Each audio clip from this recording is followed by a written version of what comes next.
Oke, kembali lagi di part 3 dari basic configuration untuk FortiGate VM64. Oke, di sini tadi di part sebelumnya kita sudah melakukan instalasi, kita sudah melakukan sedikit perubahan IP management. Oke, sekarang tadi sudah saya jelaskan juga menu masing-masing yang ada di sini dari FortiGate. Oke, nah FortiGate sendiri itu datang dengan dashboard yang cukup informatif. Jadi untuk di sini kembali saya gunakan versi 54. Teman-teman bisa lihat di sini firmware version 544. Mungkin pada versi sebelumnya sepertinya masih ada bug itu dari installernya, jadi saya sedikit downgrade. Yang versi yang tadi saya kerjakan di part 2 itu adalah menggunakan versi 560. Oke. Tapi nanti kita akan coba lagi kalau minta sudah ada versi terbaru, saya akan info ke teman-teman. Oke. Nah, di dashboard ini teman-teman punya sistem information cukup variatif untuk dari HA statusnya. Jadi FortiGate juga bisa menggunakan mode HA atau redundant atau load balance. Lalu ada hostname-nya, ini juga bisa diganti kalau teman-teman mau. Misalnya, saya nggak mau FortiGate dash VM64 ini, ya oke. Lalu ini ada serial number. Oke. Operation mode, nah ini cukup penting karena operation mode itu di FortiGate menggunakan dua mode, yaitu NAT atau Network Address Translation ataupun transparent. Perbedaannya cukup signifikan ya, oke. Dalam penggunaan khususnya dalam penggunaan resource cara kerja di prosesornya. Inspection mode-nya ya pasti proxy base atau bisa juga dengan flow base. Nah, ini di sini teman-teman bisa ganti. Oke, kita nggak akan melakukan itu dulu. Perbedaannya cukup signifikan juga dari segi kinerja nanti. Ada sistem time. Ya, jadi tanggal 4 Juli nih saya kerjain. Ya, jam sekitar nih jam sistemnya. Ya, jam sistemnya. Oke, nanti kita bisa rubah ini. Lalu ada firmware version nanti saya lakukan. Lalu bisa melakukan backup dan restore melalui sistem configuration. Lalu saya login menggunakan apa itu ketahuan. Oke, seperti yang saya bilang di part 1 pertama, kita bisa mengganti atau menambahkan admin kepada user. Contohnya ini admin yang di sini, yang super admin tadi, dia sebagai super admin. Teman-teman bisa lihat kalau kita bisa melakukan ganti password misalnya, atau kita ganti passwordnya admin sebagai local user. Kita bisa change password di sini. Old passwordnya itu kosong, new passwordnya misalnya saya tambahkan admin atau password. Saya gunakan password seperti ini. Nah, teman-teman bisa lihat nih, sekali lagi saya confirm PASSWORD. Oke. Nah, dengan begini bisa di sini administrator password sudah berubah. Dia akan kembali ke halaman login. Teman-teman harus kembali login dan kembali masuk. Oke. Di sini sudah berhasil kita mengedit password untuk administrator atau super admin. Tapi teman-teman bisa juga menambahkan user lain, misalnya username-nya admin internet misalnya, atau admin inet lah gampangnya. Oke, admin inet, passwordnya sama, saya buat password, teman-teman bisa lihat di sini. Oke, saya confirm kembali password. Yang cukup diingat adalah profilnya, kalau bisa prof admin. Oke, nanti saya akan kasih lihat bagaimana ketika menggunakan admin inet dan admin, pasti akan ada perubahan. Oke, saya oke di sini.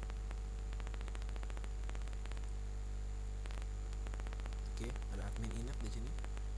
Oke, saya coba logout. Oke, saya coba admin inet, lalu saya masukkan passwordnya. Pasti berubah karena yang tadi statusnya satu super admin, satu prof admin. Nah, di sini prof admin pasti nanti tidak bisa melakukan seperti upgrade, ini tadi hilang di bagian sini. Lalu tidak ada beberapa bagian pasti tidak akan bisa terganti atau nanti tidak bisa dilakukan. Tapi secara menu all in semua sama. Oke, seperti itu.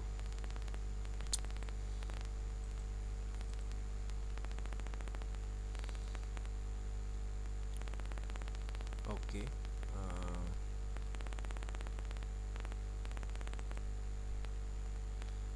kembali kita coba ke sistem, sorry. Oke, di sini ada setting.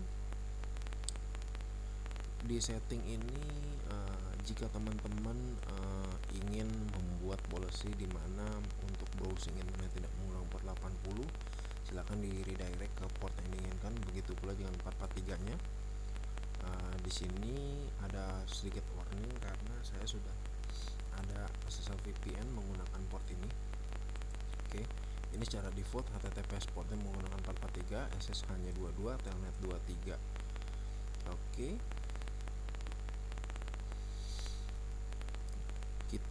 saya akan coba kasih lihat lagi. Akan kasih lihat lagi, misalnya seperti ini. Tadi kita ke interface.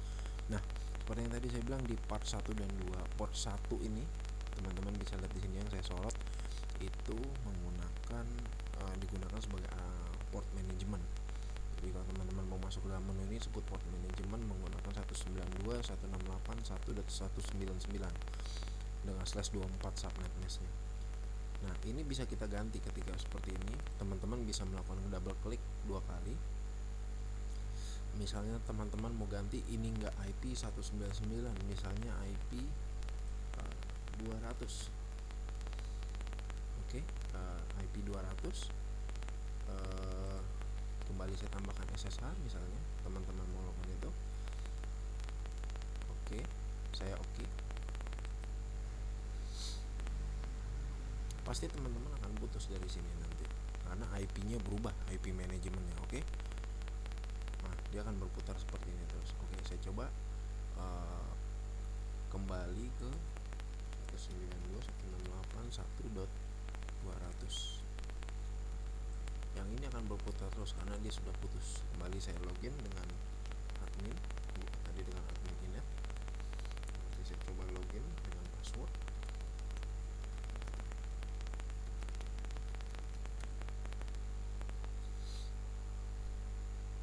Nah, seperti teman-teman lihat, saya lupa kasih tahu bahwa di dashboard ini di bagian bawah ada CLI.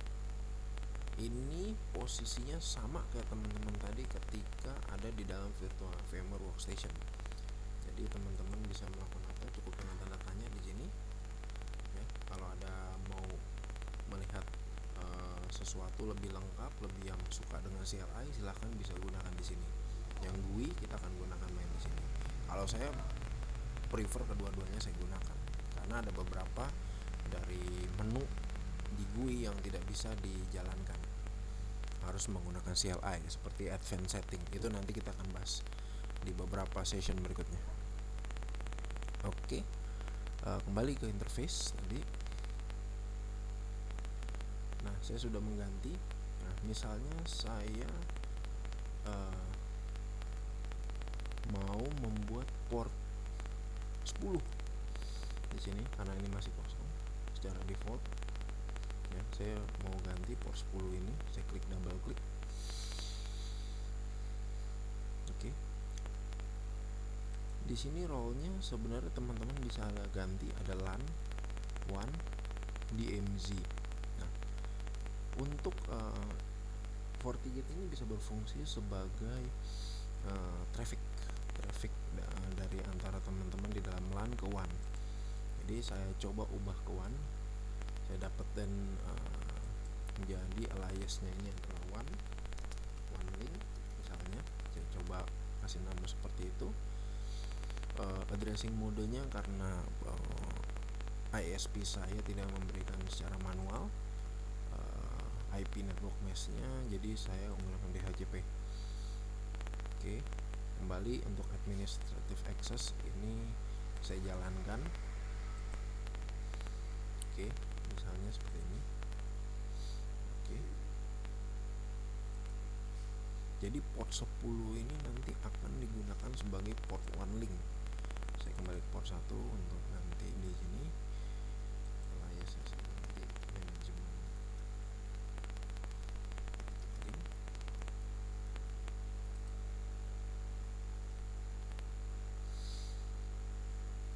Oke, jadi saya secara default sudah ada manajemen link dan one link di sini.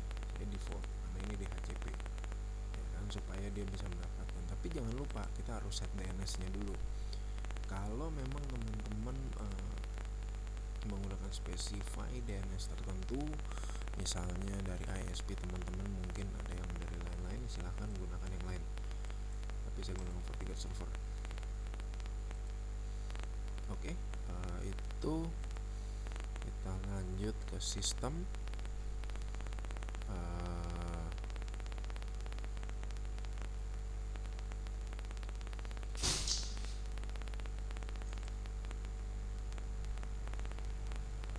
Sorry sebentar,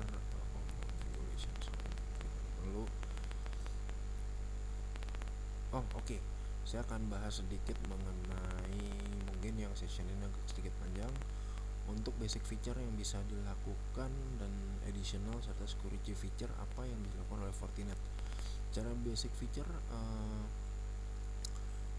Fortinet itu sudah bisa melakukan advanced routing. Kalau ini pasti hidup.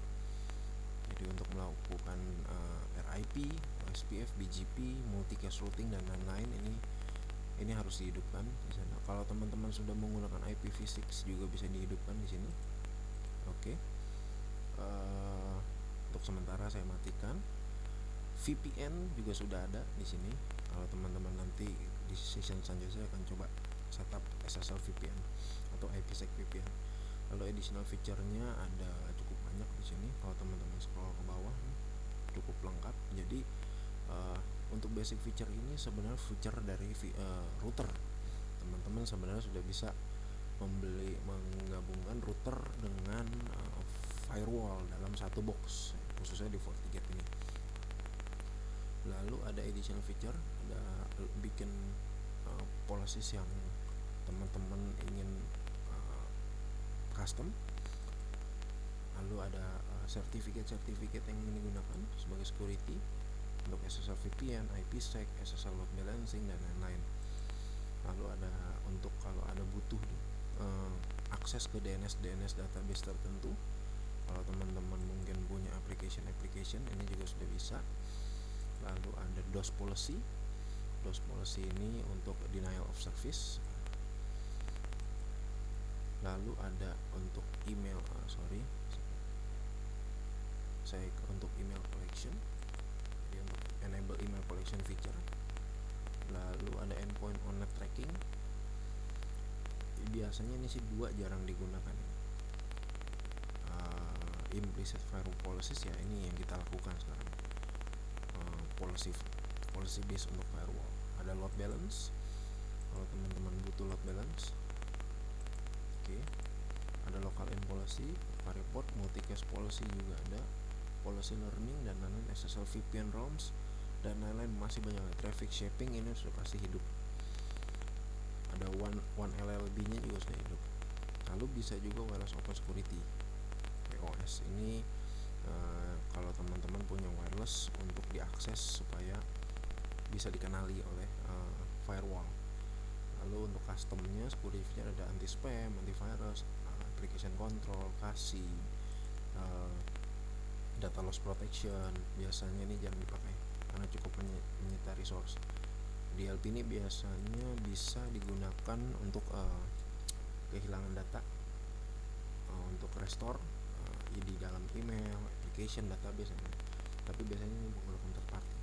Lalu DNS filter endpoint control, explicit proxy. Kalau ada teman-teman punya explicit proxy, ada untuk IPS, intrusion protection. Jadi cukup lengkap untuk di FortiGate ini. Bahkan ada WAF untuk web application firewall, ya, untuk mengatur traffic dalam HTTP.